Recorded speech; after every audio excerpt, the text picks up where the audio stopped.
Alrighty, episode 3 of the Piggin Out Podcast is live. What's going on? Happy Tuesday to you guys. I'm Nate. That's my good old co-host Kevin Wilson here to my right. And Kevin, how you doing? I'm doing great, and life is good here.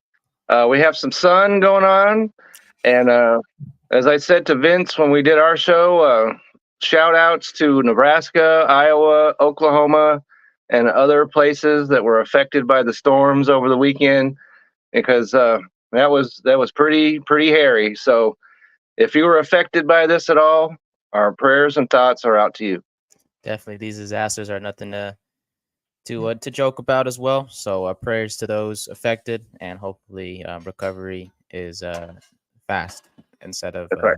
That's right. Sooner rather than later is what I should say. That's right. Absolutely. So we hopefully, for those of you watching, hopefully we can entertain you for the next 30 to 45 minutes covering the sports world over this past week. We had the NBA playoffs going on still. The first round slowly but surely coming to an end. A couple teams locked in their spot in the second round last night. We also will discuss some baseball talk, including the Oakland Athletics, who I'm very excited to talk about. They actually play tonight around 6 o'clock Pacific time, 8 Central. So excited to see them back in the Coliseum. And then we'll end it with some NFL draft talk, because I tell you, there are some good picks, Kev. And then there was some good picks. There's some head scratchers, and we're here to cover it all. So. Exactly. And Billy stops by. What's up, Billy? Says it was wild here in I thought about you, Billy, because I know you live in Iowa, and you were sending out messages and stuff, so I assumed everything was okay with you. Glad to see that you're with us. Dang right, Billy, the man who started it all for us, paired us together for this show. So shout out to Billy. You're the man, sir. Thank you for giving us the opportunity to do this. The legend, okay? The legend himself. All right, Kev, shall we do this? We shall. Let's do it. All right, first oink, presented by SeatGeek, code BellyUpSports for $20 off your first order. I'm talking concerts, comedy shows, sporting events, baseball games, basketball playoff games as well. SeatGeek is the best place to get your tickets, affordable prices, and they actually sort out which seats are good for the best price and which ones are not. So shout out to SeatGeek for sponsoring our first segment, also known as the first oink. All right, Kev. So the NBA playoffs. I don't know where you want to start in terms of the matchups that you want to talk about first, but I think it's best if we just get it out, get the elephant, or address the elephant in the room. Okay. Okay. I had my dinner last night, Kevin. Okay. And afterwards, I was like, I'm gonna go watch the Lakers game, and I watched like the end of the first all the way to the fourth, and it was a great game until it wasn't. That's right. Jamal Murray on a messed up calf played 40 minutes plus and beat us on a last second shot. Well, with 3 seconds left, but you get the drift. And the Lakers are out in 5 games. I would love to rant about it myself, but I'm not going to do that. So, Kevin, what are your thoughts on this series that unfortunately has ended for the Lakers? Well, the thing that you have to think about, to me, if you're a Lakers fan, which I do not claim to be that, but if you were, what do the Lakers do going forward now? And I read your article. It was a great article. And so what do they do with the coach? Okay. What do they do? Does LeBron James, does he stay? Does he retire? Does he demand, hey, you better draft my son or else I'm not going to play? Or just what's going to happen? Because the Lakers, they're in danger of being in that little spot where you're good enough to make the playoffs or the play-in, as the case may be, but you're not really relevant. And LA cannot stand being just relevant. And they're not bad enough where they can get a high enough draft pick to get anybody that makes any difference in their team. So I know you're the Lakers guy. So what would you suggest? And I know you put this in your article, so you can just kind of give us the overall on that. What would you do if you're the general manager? 100%. Thank you for reading that, Kevin, the article. I appreciate that. So I read good stuff. Okay, I read good stuff. right back at you with the fantasy baseball stuff discuss in our next segment. But I will say this: I know the obvious answer is fire the coach. That's 100% clear. Darvin Ham. It's just there's been so much discourse and tension between Darvin Ham and the players. I don't have the video on me, but there was a clip of Austin Reeves, the shooting guard for the Lakers. Instead of consoling the head coach, he was talking with Phil Handy, the assistant coach, about this particular play, whatever the case may be. So that just shows one example of how the guys may not respect Ham as much as they should, because Ham, he just is not the coach for the Lakers. We saw that last year when they got swept, and it was like, okay, maybe he isn't the guy, but we'll try again for one more year. They're not going to fire him. We saw it this year. LeBron and AD, they don't really respect him that much. And it's to the point where it's like, okay, just fire the coach. Fine. You hire someone else, or you promote Phil Handy, the assistant, to be the permanent head coach, which would be perfectly fine with me. But that's not all that needs to be fixed. And it's the easy thing to say is to let LeBron go, to let Anthony Davis go, and just rebuild completely, because it's been the same roster for 2 years now, and things have gotten nowhere. That's very true. And I was thinking about this particular aspect because both LeBron James and AD played in more than 70 games this year, which neither of them have done in like 6 years. So expecting, especially with LeBron, seeing as how he's 40 and everything, expecting him to play 70 games, you can't expect that. Maybe AD because he's younger. Yep. But that hasn't been his MO, and he gets hurt and everything else. So I could see the argument of LeBron, I'll see you later. But AD, I think, still has some value. You need to pair him with somebody that's younger, and if they can peel out of LeBron's contract, maybe they can, because they're the Lakers. So anybody that they decide to go after, because it's happened over since the 50s, 60s, whatever, with Kareem and going forward all the way, Shaq and everything else. So that's what I think. They cannot expect these two guys to play 70 more games next year. They just can't. So they need to figure out something to shake things up. It's one way or another. So because they're in danger, this is really the danger when you're the Lakers, that you become less relevant than the Clippers. That's a huge problem for them. In your own city, you're less, because the Clippers have always been the redheaded stepchild of the Lakers.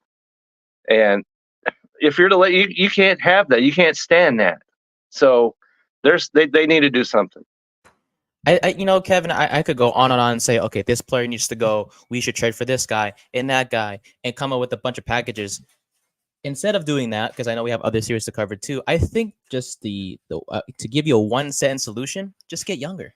That's it. That's right. Look at the Thunder, right? They're young. That's right. Get young. And that's the other thing too, because the Thunder are young. The Minnesota is young, right? Denver, it's not going away. So the West is a problem for the Lakers. It really is. So the best they could hope for is to maybe fight for the 6th seed, and that's what you're going to do. If you're the Lakers, that's not good enough. Just to get younger and get more depth. We saw what Denver did, right? With their homegrown talent and Nikola Jokic and Jamal Murray, and just we've seen these teams that are succeeding right now in the playoffs. Like we just talked about, they're younger, they have depth, they play together. There's no discourse between the coach and the players. The Lakers have been stuck with that situation for 2 years now. That's why in 2024, whether you bring LeBron back or not, whether you bring AD, either you keep AD or trade him, just some way, somehow, this has to be fixed if they want to, advance past the first round. Even though they made the conference championship last year.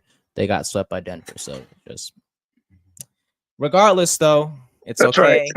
That's not the only series out there. Exactly. And Shout the out to most, Denver, by the way. They that's heck of a right. series. Denver, they know how to get things done in Oh, Denver. yes, sir. And so, but the most surprising, maybe the most surprising thing that happened all weekend Uh-huh. is, we're going to talk about Michael Penix in a little bit. And that Woo. was a surprise. But the most surprising thing to me is how the Phoenix Suns got knuckled under by the Minnesota Timberwolves. Yes, sir. And because they played each other just before the end of the regular season, Phoenix won the game, and that's what gave them the 6th seed in the conference. And so I thought, okay, Minnesota's green. And so Phoenix, their veteran team, of course, they can give Minnesota, all they can handle. Well, not so much. It was kind of like an old Pinto that's just pushed off to the side of the road and forgotten, and now it's got weeds growing over the top of it. And so that's exactly what happened to Phoenix. And unlike the Lakers, they can't make moves because they have so much money. They're over the cap and all their taxes they have to pay because of that and everything else. They can't make moves. And as we talked about before we came on live, the super team concept, unless you're Miami, for those few years, does not work. And so they're stuck. Phoenix is stuck being mediocre, and that's how they're going to be. And you mentioned, Kev, what's bad is that you would think like, okay, the Suns have draft picks. They don't have any first rounders for the next 6 years. Okay. These Right? these 6 years are gonna be terrible from a trading aspect. And you would think, okay, maybe they don't have picks. Maybe they can get rid of Bradley Beal, right? Because he was out of the 3 guys, he was not that great. Yeah. No, he actually, if I'm not mistaken, did not. He's not going to waive his no trade clause. And that's fine. I don't know why in the world you'd give Bradley Beal a no trade clause to begin with, but they did. Somebody did. And so now you have to live with that. Mm-hmm. All right. And it's kind of like, I guess, like, I don't know if you've ever had Alka-Seltzer. I have not. Okay. No. Okay, good. You're fortunate because that stuff is absolutely nasty. You have Alka-Seltzer in your mouth and it's burning your throat and you can't possibly spit it out fast enough. And so that's what's going on with Phoenix. You want to be able to, get rid of what you've got. You can't do it fast enough, but then you're looking around, there's no sink. You know what I'm saying? So it's bad. It's bad for Phoenix. And unlike, because the Lakers, there are a lot of Laker haters. And, and I understand. But who hates Phoenix? I don't know. I mean, they're kind No of one really, they're the yeah, team no. that you're kind of about. I've always been about the Phoenix Suns. So they need to be grabbing headlines, but they're not going to be able to do any of that going forward. So it's definitely, it's like going, Phoenix, it's 127 degrees, whatever, in the summertime. It's like you're going outside, you got no clothes. And so it's just unpleasant.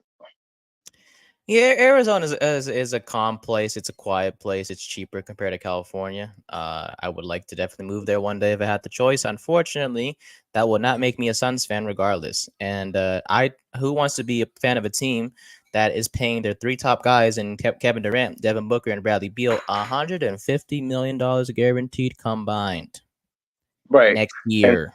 And so you're looking for, somebody that you could give a parking space to. And here's here's a cold drink for you. And so who's going to want to play there? Who can they afford even if they did? So Phoenix, it's bad.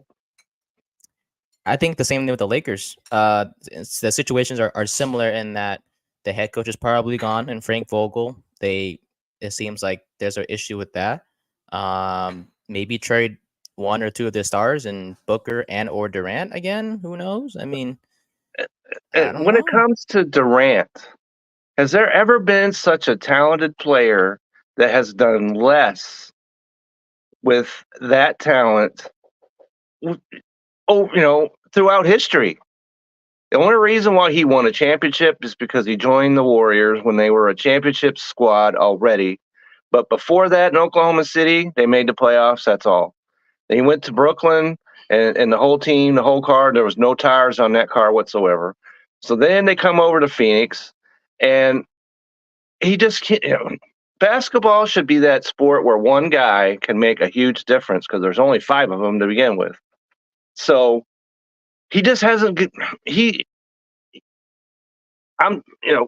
I talked about the Phoenix Suns, how you could be kind of about that, but Durant is a guy who can bring out the angst in you. He does that in me. He's not the ultimate team guy. So maybe he's the one that you need to move if you can.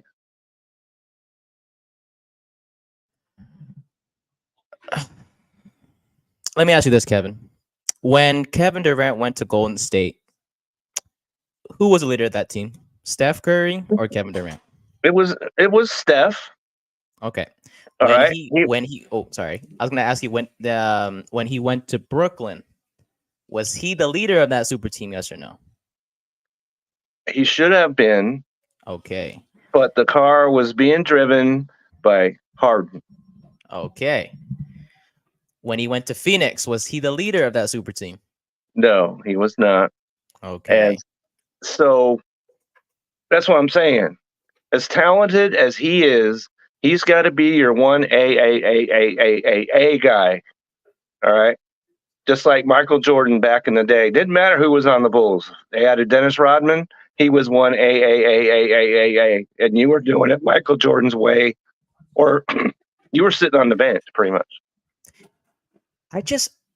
Before we go on to our next series, I just feel like Kevin Durant needs to be on a team where it's just him as a star and just have a bunch of just good supporting guys. Like you just mentioned, one A, just the main guy. No, none of this, Steph Curry or anything like that. Just the main guy. Right.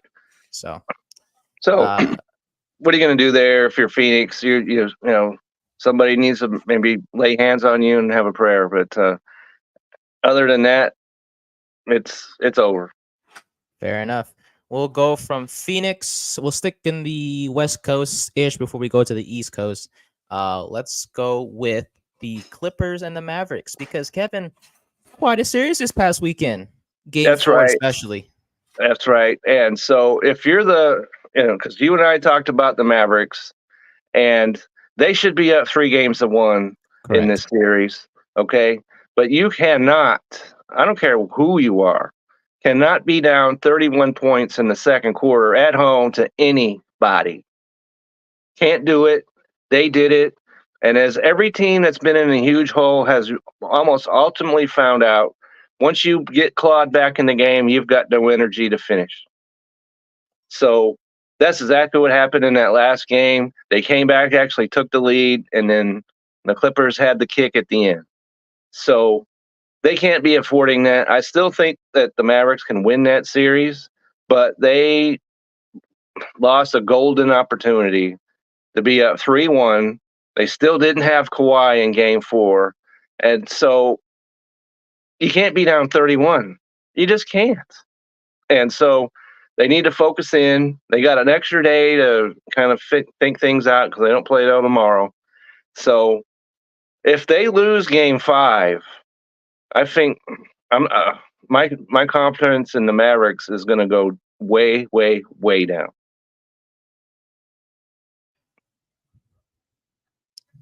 I just thought the Mavs were going to pull it off. And the Clippers just closed the door.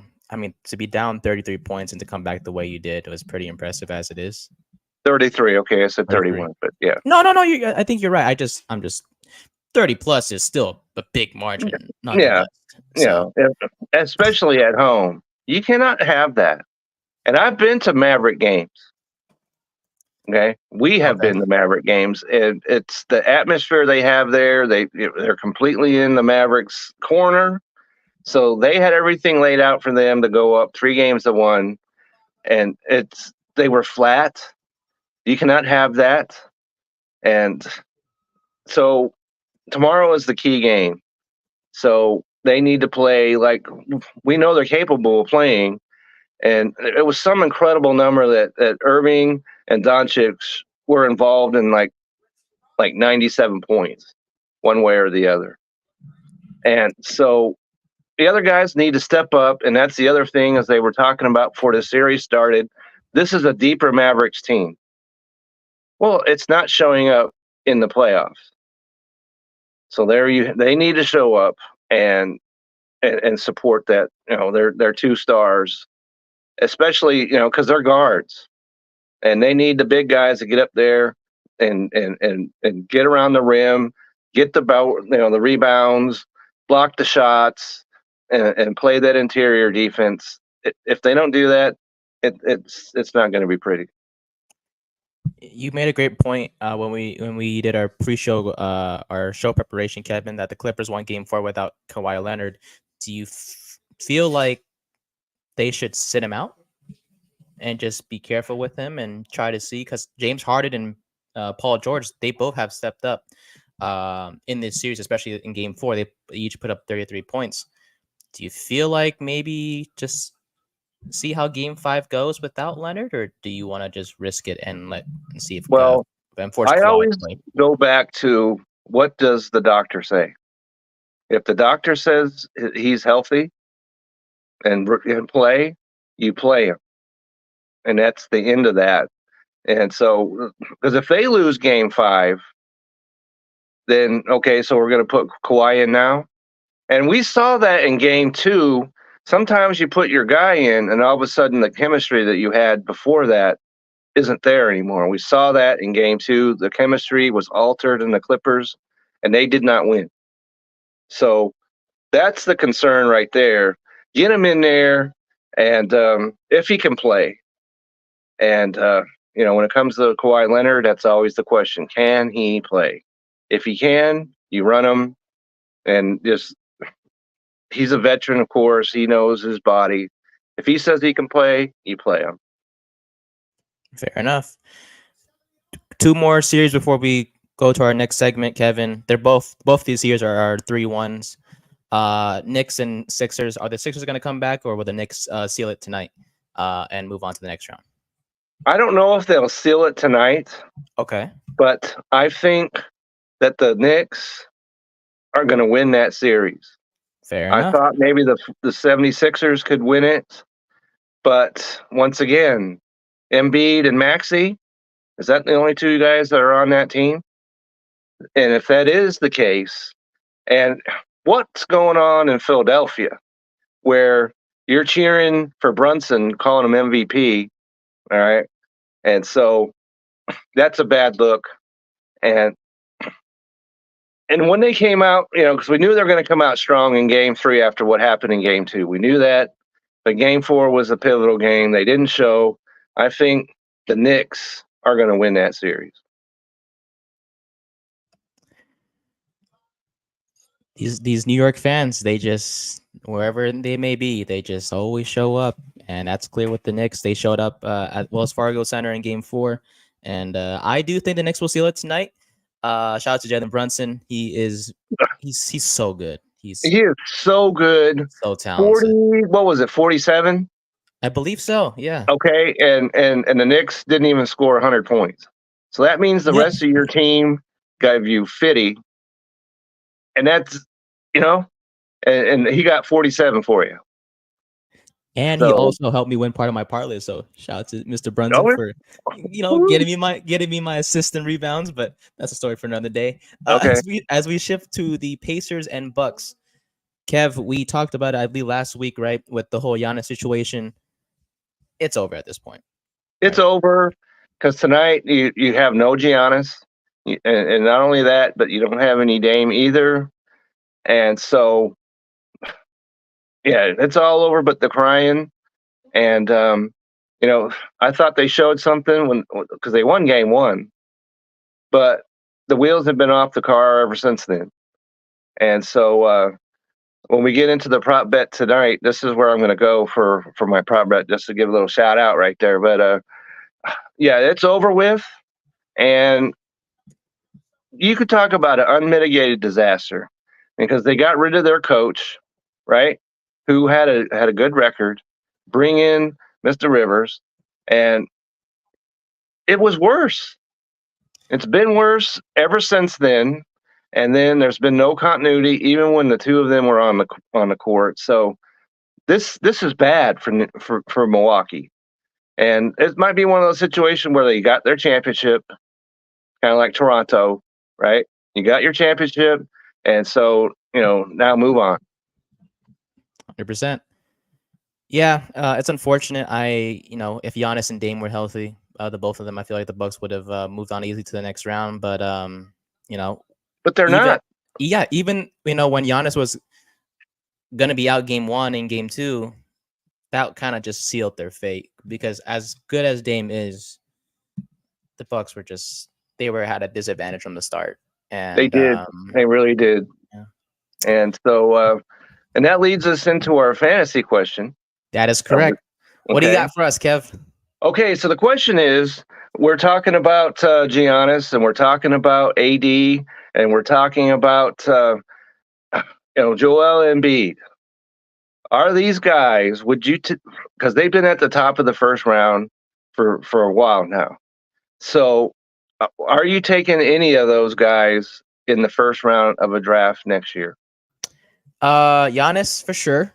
I know the injury with recently, but when healthy, he's phenomenal. So I'm taking Embiid. Same thing. MVP numbers once again this year when healthy. So I'm banking on the health of Embiid and Giannis. Davis.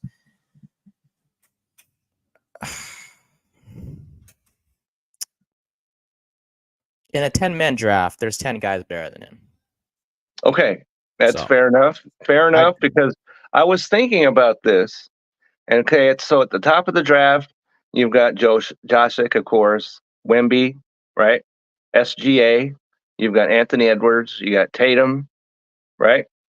So that pushes all these guys to the back of the first round. So, and all these guys are young, right? Jason Tatum, not so young, but not old either. And all these guys that we play 70 games or more every year. And you said that you're going to bank on Joel Embiid's health. That's a rusty nail to grab onto, because he's going to be hurt at some point. And one of the leagues that I'm in fantasy basketball, somebody actually dropped him because he missed a month or whatever, how long it was. And so I picked him up and stashed him on my bench. And then he actually played well, but then he was gone. So you have to, if you're at the end of the first round, you might get yourself a bonanza because you get Giannis or one of those guys. But if you're at the top of the draft, don't even think about any of these guys. Because there's just so many better options out there. There's guys and they're younger. They're like Anthony Edwards. I took him 5th overall in my draft. Okay. And he's right there for the MVP. And so he's going to be top 5. SGA is going to be top 5. And so Doncic, we didn't even mention him. So that's 6 guys right there that you're going to take over any of those in the first round. So just be aware of that. Don't get, I get Giannis, yay. Because this other league I was in, I got Giannis at the number 2 pick. And I was jazzed up. Then he was hurt. So just be aware of that. Fair enough. I will say this though: if Davis can repeat what he did this season in terms of availability, he played 78 games, I believe. Then he's someone I would consider in the first round. I would too. Yeah, because he's 32, and that's so crazy. 32. Holy cow. Yeah, because he's been with the Lakers. It's hard to believe it. How far long ago that was that he was doing his little, pity party in New Orleans, right? And Fair so, enough. Yep. But yeah, he did play in more than 70 games. I was surprised. I didn't think he played in that many, but I looked at his stats, and yes, he was in 70 games. He hadn't done that since 2018, I believe. okay, or 17. It's one of them two. Yeah. And so he could do it again. LeBron ain't happening, but he can do it. And so, but even then, back in the first round, AD, get back there. Dang right. All right, Kev. That's it for our NBA segment. We're gonna shift from the court to the field. Talking baseball. Our second oink is presented by Righteous Felon Jerky. Use the code BELLYUP for 50% off your order. Righteous Felon is a snack you gotta have in your pantry. Delicious beef jerky.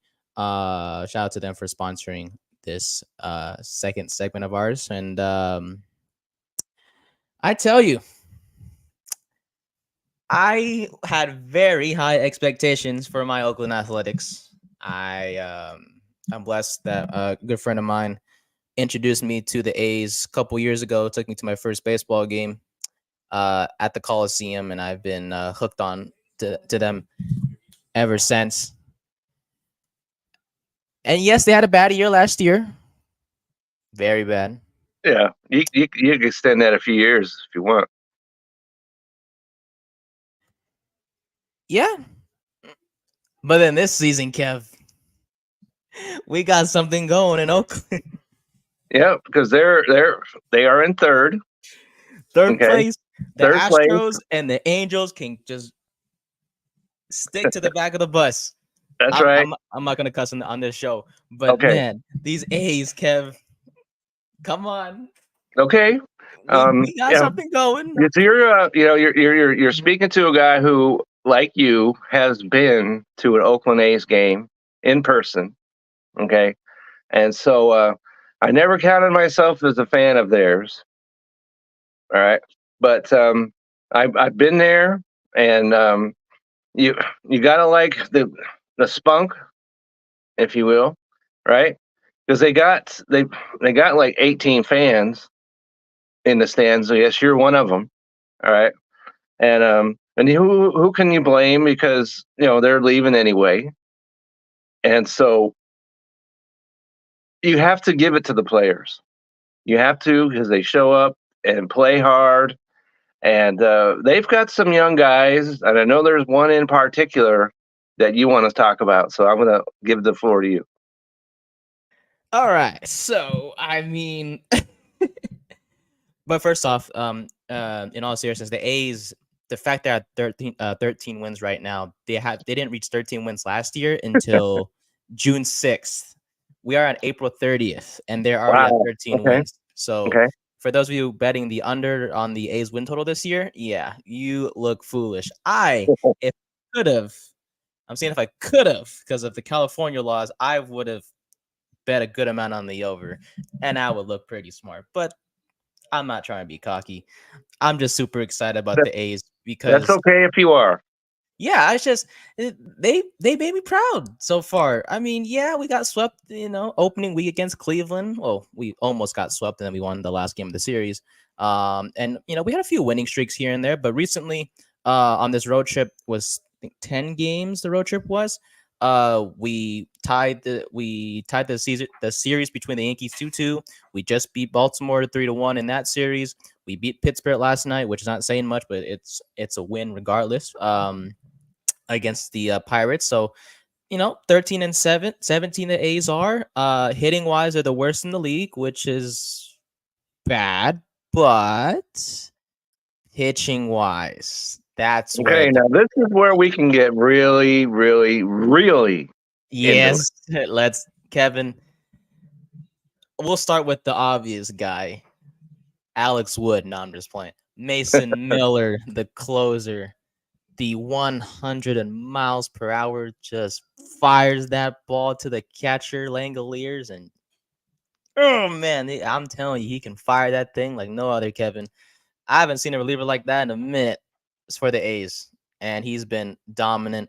I'll give you the floor as well in just a bit, but I just want to say this: for a guy who used to be a starter, came from a Division III school, was a starter last year for the A's. Unfortunately, an injury costed him a good amount of the season, came back as a reliever, and the A's were like, no, you're going to be our closer. First, I thought at first that wasn't going to work out. I was wrong, and he's been absolutely outstanding. But what are your thoughts on the Okay, A's pitching staff? so you went with Mr. Miller. I would go with J.P. Sears. Okay, Okay, I all like me right. some Sears. Okay, and yeah, I'm a baseball guy. I'm a fan. Both of us are fan in a fantasy league, and I talked about J.P. Sears on Sunday as being a pitcher you want to add to your team. All right, because he's only at last I looked, it was at 5.6% rostered, and this is after he held down because the Yankees scored 15 runs, I believe, on the Milwaukee Brewers, Vince's Milwaukee Brewers. Okay, but J.P. Sears held them down. So Held him down, Kevin. held him down, and so I liked him last year. I like him this year. I like Mr. Miller.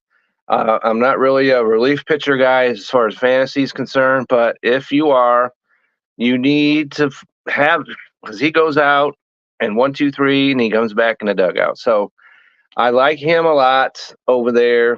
Um, I'm not gonna get too sing praisey of the hitters, okay, but the pitching has been really good, and they've been much better than the Angels are done, okay, because it was just revealed that Mike Trout has a torn meniscus now, and so who else did they have on that team? Nobody. Houston, and they're embarrassing me because I thought they were going to win the AL West, but they're in last right now. Okay, so the Rangers and Seattle are going to be battling it out for that division. So it's not like Oakland is in the AL Central, and and I talked about Detroit and I talked about Kansas City before the season began to look out for them, but it's been Cleveland. They've got the best record in the American League, and so all three of those teams are quality teams. Then of course you've got the White Sox that started with 3 wins, and they swept Tampa, which goes to show what kind of problems they're having. But they're not in a tough division, so Oakland can make some hay. And I always like it when young teams can stand around and deliver the shots to the big boys. And I like how you stick up for your team because they are your team. Okay. Yes, And sir. just like I'm a Dodger guy, and I've been that since I was a freshman in high school, so that's ingrained into my inner bone structure. And I know there's a lot of hate out there. A lot of people were like, "Well, if you're a Dodger fan, you can't be on my show." Okay, well that's fine. I'm a Dodger fan, and if you don't like it, that's just too bad. Okay, Ooh, and so you stay for your team. It's like damn I'm a right. Seahawk fan in Damn football. right. Okay, and that's been going on for quite some time. And I was born in Utah, so that makes me so I have to be a Jazz guy because there's nothing else there. Well, now they've got the Utah, whatever the heck they're going to be. All right, the hockey team. But hey, you like who you like, and that's the end of that. Yeah, I'm glad I joined the A's fandom not too long ago. That because they're kind of bad right now. But once they get to the top of the mountain, I can say I was there from the beginning. But this So let me ask you this question. of course. All right, so because they're going to wind up in Las Vegas at some point. So would you make Yeah. the trek to Vegas to watch a baseball game? I'll probably do once or twice, Kev. I don't know You got to about go to Vegas, don't you? yeah, Just because it's Vegas. that is true. I just Vegas doesn't speak to me like that, but Okay, I will do it for the A's. okay. How far is Sacramento? Sacramento's about give or take 45 50 minutes from Well, that's from also here. you can roll over to Sacramento and watch Mm, them play there. All at, right, at for a Sutter couple of Health years. Park, Okay, the home of the okay. River Cats of the SF. River Cats. Minor league baseball teams have some of the best names in the history of mankind. So, River Cats. Is there a river there that they come up with that? I'm just asking. All I know is the Oakland A's, I think is a single A or double A. They're called the Stockton Ports. You tell me if that's an appealing name to you. No, I'm not going to do that. I'm not going to go there. Yeah, There's some see. names that make you go, what in the world? But yeah, so like I said, you like your team, and so right, and so we want to tie together some fantasy on this show Yes, right here, and correct. I'm going to do this really quick. Perfect. Surprises can be good, as I talked about with Vince. All right, surprises might be on your birthday. Expect a tie and maybe get golf clubs. Okay, that's a good surprise. Okay, so the good surprises have been other than we just talked about J.P. Sears. That's Ronel Blanco, okay, of the Houston Astros. And we all know the story. $5,000 when he was at the car wash. Houston offered him, he signed, and all he did was pitch a no-hitter in his first game this year. And he's pitched Ooh. into the sixth inning in every start he's made, including this last weekend in Mexico, which is 8,000 feet in the air, whatever. And they were predicting they'd hit like 10 home runs or whatever. Didn't happen. So he's a good surprise. And if you added him, you're doing good. All right. And so, and one other guy that I talked about that I had high on my list, that's not a surprise to me, but art is to other people, and that's Salvador Perez, the catcher for the Kansas City Royals. I had him in my Ah. tier 2, and people are like, what are you, insane? Okay. But he's hitting 340. So there you have it. So I knew a little bit of what I was talking about right there. And so, but then there's the bad surprises, like you expect golf clubs and maybe get all white underwear. So that's not happening. And so when we look at this, Ronald Acuna, okay, first overall pick, and you deserve to be, is hitting 255 with 1 home run and 6 RBIs. That's all he has. Okay. And so he's 49th ranked player in points in fantasy. Okay. And that's the number 1 pick in the draft. So not good. Okay. Not saying that you move away from Ronald Acuna. I'm not saying that. But it has been rough if you like him. So any other surprises in Miller that you like to bring up? I could do a few Kev for you. Okay. In a league with you guys, it's very competitive. Definitely have to pay attention. At times. A few surprises are for me. Luis Arraez, someone I drafted pretty early in the draft. I know last year he was pretty good from a hitting standpoint. I mean, he was a consistent hitter last year.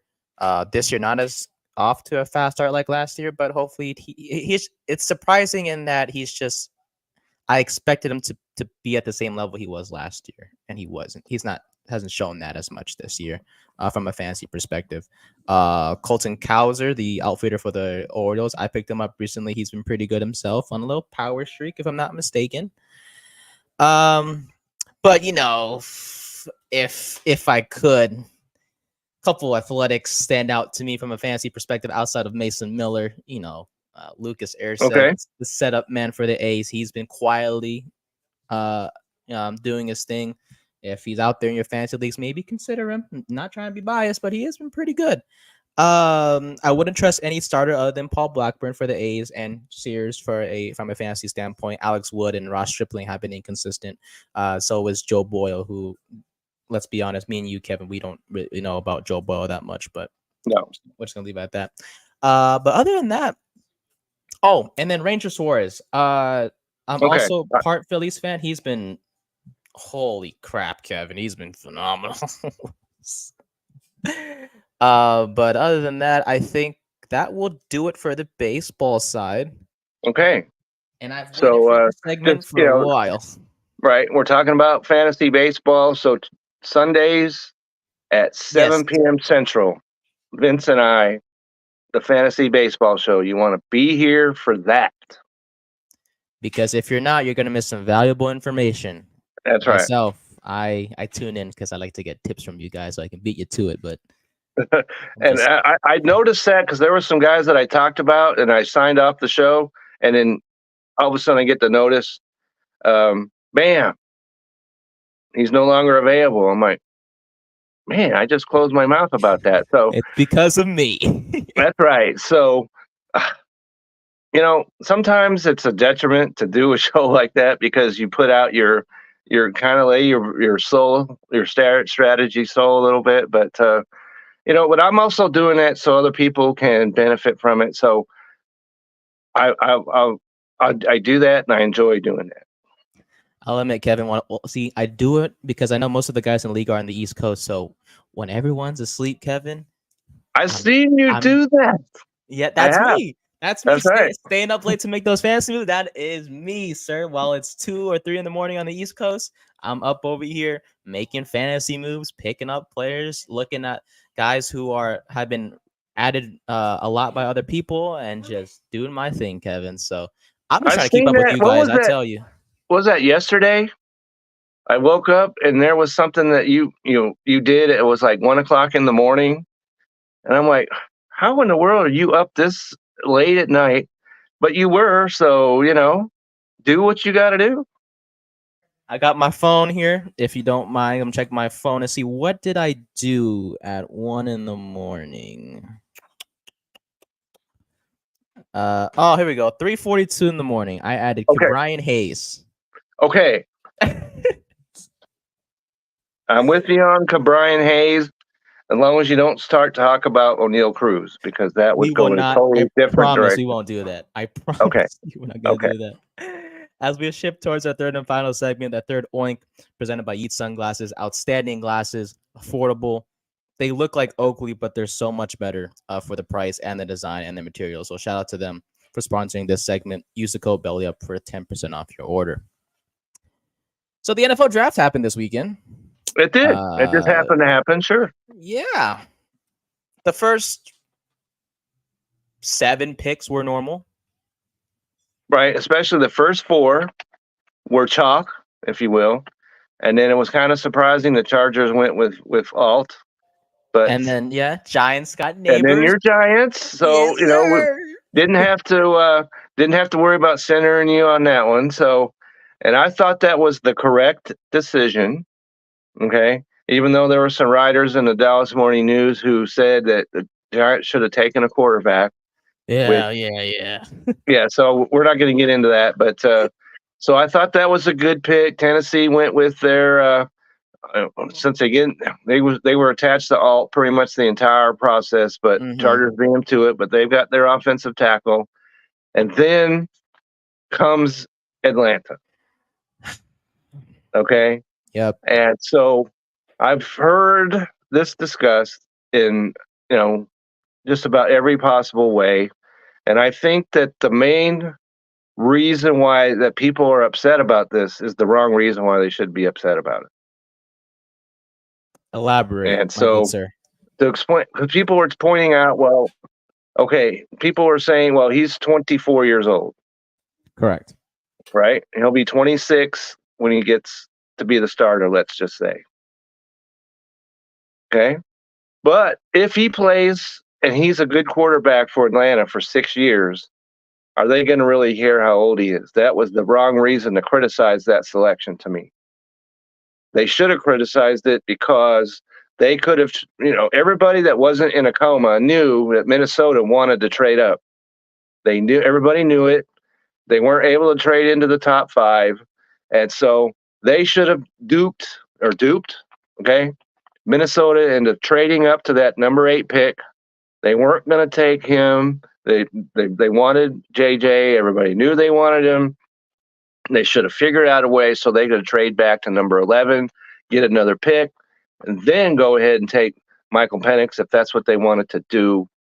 And so that's where I criticize them. Taking him at number 8 made 0 sense to me.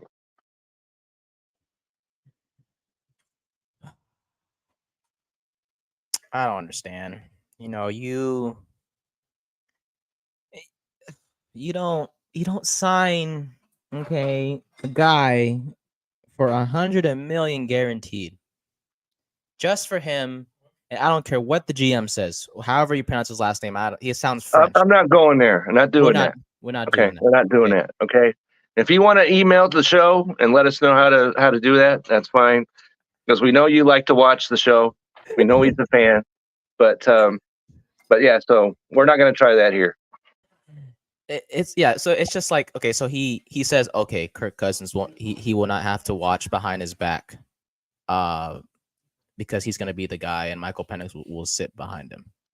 Listen, let's not act like the Falcons had a lot of positions figured out. Okay, they had the defense to figure out. Okay, they could have gotten an edge in Dallas Turner, who was mocked around a lot. Right. They didn't get him. I agree. And I'm not saying that was a great pick, but if they were going to do that, they needed to trade out of that 8th pick. They had to figure out a way to trade out of that 8th pick. And because they didn't, that's F all the way.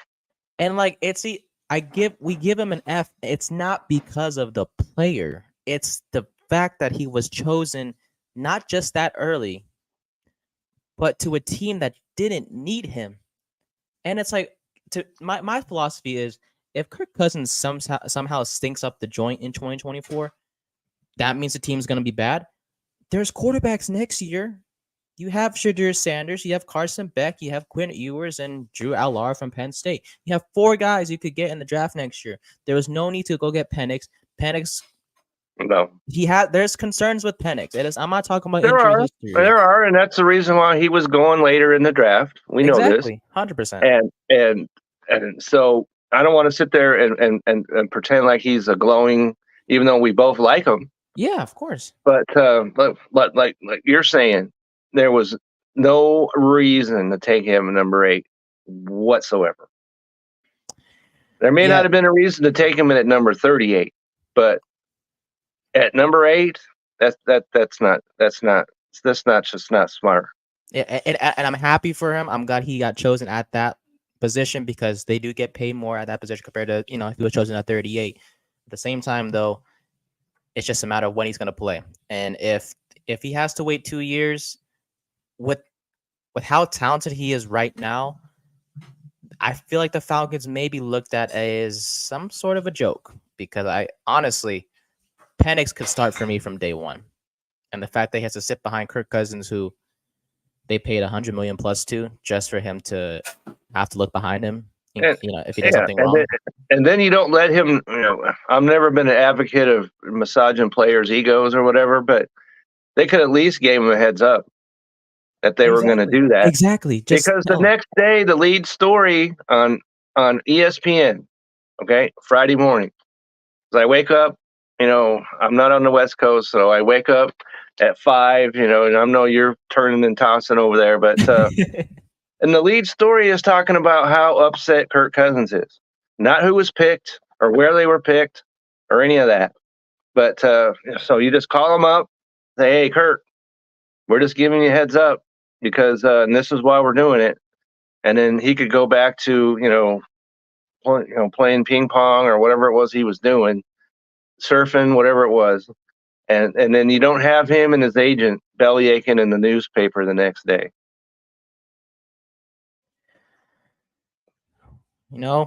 Sometimes that's how a franchise wants to roll. And it's good, Kev, that we're not a fan of the Falcons. No, it's a very good thing. Okay. And so and it worked out for a couple of teams, actually, because Chicago, right? Rome. Oh, dude, say yes, sir. Okay. And so he was there, and then Minnesota got J.J. McCarthy, and we're going to talk a little bit about our fantasy quarterbacks, but we'll save that for a minute. But Bo Nix to Denver, not a fan. Okay, not a fan. Interesting. That's another player.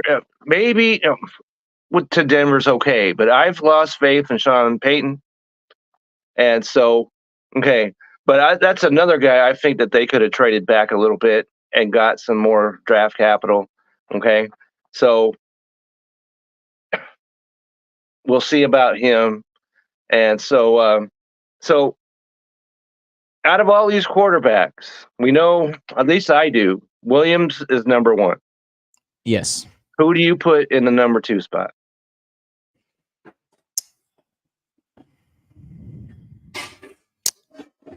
Does situation matter, Kevin? It does. Situation matters a lot.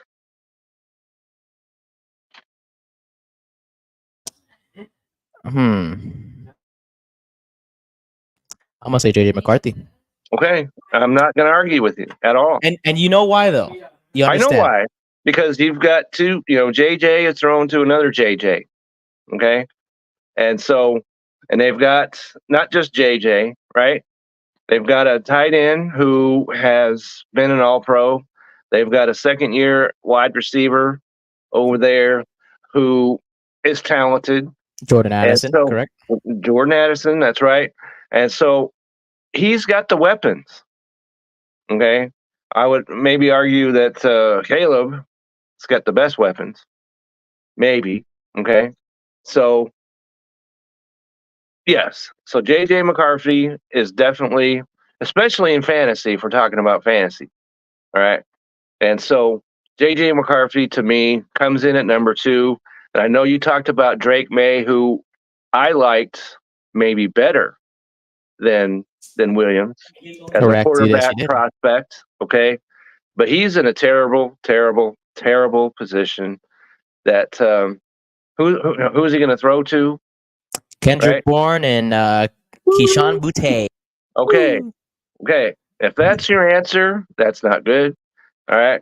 And I believed in Stevenson a year ago, and I actually drafted him in our belly up league. Chase and I did that, and it didn't work out well. So it's not a good scenario in New England. I know they took some players, and maybe they might be good. All right. But he's in the worst possible position to me out of all these guys. Because even Bo Nix has some weapons if he's the starter in Denver. And which he will be, let's be honest. Which he will be if Sean Payton's any kind of coach whatsoever, he'll be the starter. And so that brings up the question right here. In fantasy. Okay. And I'm going to let you answer this question because fair enough. I'm going to answer it because who would you take with the first overall pick in a fantasy draft that's dynasty and it's a super flex league? And I'm going to let you field this question because I happen to be the first person drafting this exact scenario. So I'll give you my answer, but I'm going to let you say what your answer would be first. So the whole league, right? Rookies and veterans included, or just rookies? No, just rookie draft. Okay. Who are you going to take first overall?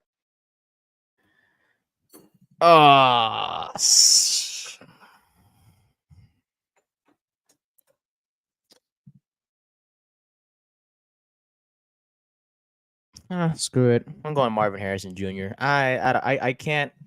He is the clear wide receiver number 1. We have to factor in receptions and yards and touchdowns. He's gonna be the main guy for Kyler Murray all season long in 2024. Caleb Williams is like right there. I love the fact that he has like 4 weapons he could throw to in Keenan Allen and DJ Moore and Odunze and Cole Kmet. Yeah. But like, I don't know. It's Marvin Harrison Jr. He is gonna be that guy. So I will go Harrison Jr., but Caleb is like right there. Okay, so as I said, in our Belly Up Fantasy League that we just formed, all right, and just did our draft, and I don't really know why we have to do our rookie drafts the day after. Okay? I have no idea either. Let's be honest. Can we absorb some things? But anyway, I was the number 1 pick. Okay, and so you got to take into account. Okay, so it's a super flex league. First of all, so that means you're playing 2 quarterbacks in this scenario. And my third quarterback is Daniel Jones. Okay. And I know that you could speak. Yeah, see that look right there is what I'm talking about. Okay, that's not a No, comfortable Kevin, position. No, no. no. This is why I'm going to say this. Okay, no comfortable with him being my number 3 quarterback. If someone gets hurt, my number 1 and number 2, and I got to slide Daniel Jones in there, how comfortable am I? Not. All right. So I went ahead and I was really, really tempted, like you're saying, because MHJ is the player to have. Okay. But I need a quarterback that I can have some confidence in. So I went ahead and took Williams first overall. Good pick. I can't argue with it. I mean, he's gonna be a. You said it's a dynasty league. It's gonna happen for multiple years, and you get a guy who's gonna be a franchise guy for years to come. He has weapons all over the field, and I can't complain. I had the 3rd pick for spoiler alert in the draft that Kevin's talking about, and I went with. Who did I go with? Oh, I went Malik Neighbors because Harrison was off the board, Caleb was off the board. I could have gotten Jaden Daniels, the quarterback, but I was like, nah, I'll get me a giant. Not just because he's a giant, but he is going to be the wide receiver number 1 for the Giants. Plus, in that particular fantasy league, I think I have Brock Purdy, Aaron Rodgers as my 2 quarterbacks. So I think I feel confident. Okay, fair enough. So, all right. So that's just, you got to take into account what kind of, is it super flex? If it's a 1 quarterback league, there's 0 chance I'd take anyone else but MHJ. But it really depends on your roster construction. That's right. Just what he's saying right there. And so my roster construction was weak at quarterback. So I went ahead and I took Williams first overall. So in this scenario, is J.J. McCarthy the number 2? We just talked about him a minute ago, but is he number 2 in fantasy dynasty as well? I'm not talking about overall, but quarterbacks. in terms of, repeat the question if you don't mind. The number 2 quarterback in Superflex dynasty leagues is in rookie. J.J. McCarthy. Okay. We are in total agreement on this right here. And so, anything else that other than Michael Penix that you were like, I don't know about this?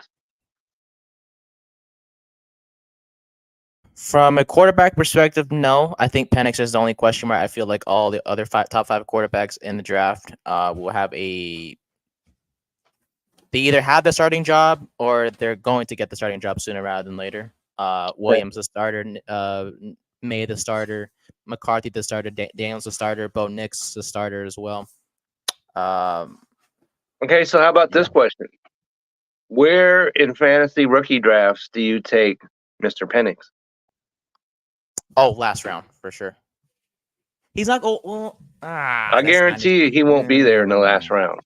I guarantee you that. Well, in the league that we're in, so it's like what 5-6 rounds. So it's 5. It's 5 rounds. I would go Penix in the 3rd because you have to consider it's a 10-person league. I would get him in the 3rd, 4th round. Is 5th it'll be surprising if he goes in the last round of your draft, but if it's 5 rounds and you want an exact number, I would say like 3 or 4. I'm saying he's going off the board in the 2nd round. I'm not saying that's what I would do. Really? Okay. But somebody is going to do that. I guarantee you that. Okay? Because you might be thinking about, maybe you're in a team that's okay quarterback-wise, and so you can think ahead a little bit. And so you could, and this is what I did with Jordan Love. Okay? I drafted him, had him on my taxi squad for years and years and years, and then he started, and I put him on my roster, so that worked out very well. Okay. Not saying that's going to happen here, but that's the kind of scenario that if you are okay, because you're not drafting him for this year. You're not doing that, of course. Maybe not even next year. But if and especially if you're in the fourth round and he's hanging around, you better take him. That's all I'll say about that. Fair enough. Uh, what's other than that? I think that's pretty much all we got, right, Kev? Unless is there another topic we should discuss No, now? we could sit Fantasy. here for 6 days probably talking about all this, but I guess we need to move on to our prop bet. That is correct. Okay. That's all you, And, Kev. What you got for me? Okay, so let me just point out I was a winner last week, so I am going to go to this prop bet is in tonight's game between we talked about the Bucks and the Indiana Pacers. Okay. The prop bet is Tyrese Halliburton. And it's 17.5 points, over or under. I'm going over at minus 110. He's scored over that in his last 2 games. And as I mentioned, there's no Giannis, there's no Damian. So this is the game that he's going to be out there and he's going to be kicking butt. So I'm going over 17.5 points. Tyrese Halliburton. So if you are inclined to do so, I invite you to join me. And if you need a prop bet for tomorrow, I use Price Picks personally for myself. Okay. There's a discount for James Harden. He is currently at 17.5 points. I saw that. Kawhi is not going to play, right? If I'm not mistaken, he's not going to play tomorrow. It's as we talked earlier, it's up in the air. But if he does play, I think that might mess a little bit with your with the bet. If he doesn't play, I think that's a strong bet. What rookie quarterback goes first in redraft? I'm still going to say Williams. If a rookie quarterback is drafted at all, I'll go Michael Pratt. No, I'm just playing. I'm going Caleb Williams from the Bears as well. Boxes 713 says I would take Daniels is what he meant. Yeah. You can make the argument Jaden Daniels and Caleb Williams, but I think our preference would just be Caleb Williams. That's right. But I'm saying that's got to be a league that's double. Got 2 quarterback league or super flex. That is true. And 1 quarterback leagues, there's no rookie quarterbacks you need to be drafting. 0. There's plenty of others, right, Kev? That's right. Of others, solid plenty guys of others that you can, and I always advocate kind of waiting around a little bit for your quarterback. Don't be taking them in the first 3 rounds. That's you can get yourself a solid quarterback in, like, say, round 5. Boxes says who plays 1 quarterback leagues? I do. I do too as well. Do. But okay, go ahead. I'm saying I do it because it's the only leagues that I've known. But I'm getting used to the whole super flex boxes 713. So I still play it, but I understand what you're asking. I'm getting used to the whole 2 quarterback leagues. But go ahead, Kev. But the one guy that got me into fantasy in the first place, right? And I'm still in the league with him, right? And it's a redraft league and it's a 1 quarterback league, and it will be that way until Jesus returns, probably. Okay. But so in that scenario, like I'm saying, my home league is a 1 quarterback league. We all know in Dynasty that almost all Dynasty leagues are 2 quarterback or super flex. So that's a mute point right there.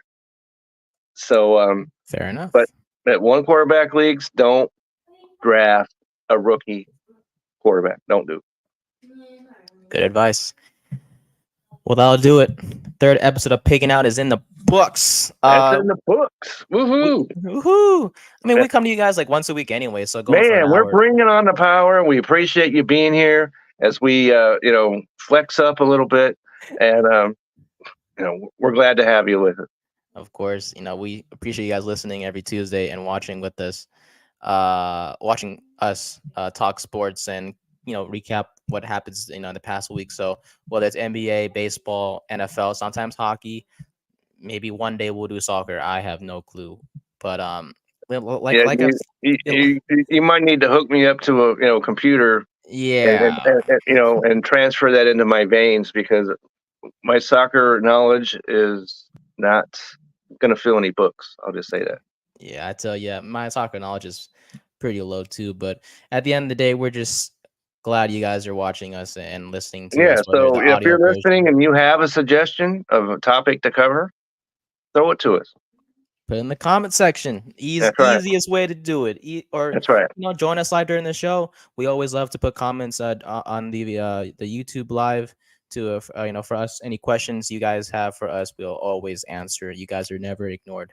Never. I always have it because if I was in the same situation, I want my question answered too. So that's right. That's if we're not going to do that, why are we doing this? Hey, amen to that, Kev. That's right. Before we go, Boxes 713 says I drafted Chubb my last pick. Ooh. Okay.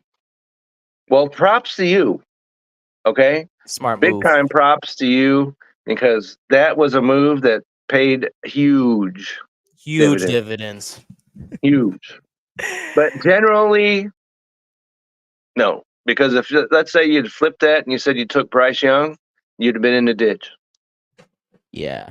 So see, smart move to get Stroud instead of Bryce Young. So maybe not all number one overall picks are the answer. Let me just throw this one last thing in because there were 6 quarterbacks taken in this draft. In 1983, there were 6 quarterbacks taken in that draft. Okay. Dan Marino was one of them. John Elway was another one. And Jim Kelly was another one. All 3 Hall of Famers. The other ones, not so much. And Dan Marino was the last quarterback drafted that year. So just keep that in mind that, because some of these guys aren't going to be what they are hoped to be. Right? We're not that far removed from Mitchell Trubisky being taken over. Ooh. Right? And if you're a Bear, my brother's a Bears guy. And I know that he's at work, so he's not watching us right now. But if he watches us later, it'll give him, one of those where you're bleeding and have a bleeding ulcer. Okay. Because they took Mitchell Trubisky and they could have had the biggest star quarterback of our this generation right here. And Patrick Mahomes. That's right. Because he went, 7 picks later, I believe it was. Yep. Okay. 7 or 8 picks. Something like that. So that's all I'm saying. Don't be thinking all these guys are going to, blow the doors off the place because chances are they will not. Amen to that. All righty. Well, that'll do it. We will see you guys next Tuesday. We'll give you coverage on the second round of the NBA playoffs. That's right. See if some NFL news comes about. Sparks up. That's right. Yeah. And then baseball. Maybe next week we'll talk some Dodgers because Dodgers, Ohtani. Okay. I love Ohtani. Who doesn't? Okay. Yeah. Has there been a superstar that's more, what's the word I'm looking for? It's almost impossible not to like him. Oh, 100%. Right? It's hard to. For sure. I know that people want to hate on him because of, what he did when he signed, and all that. But apart from that, he's the guy that does it all. He does it right. He trusts too many people, obviously. Oh, but on the field, off the field, he carries himself like few ever have. Phenomenal guy.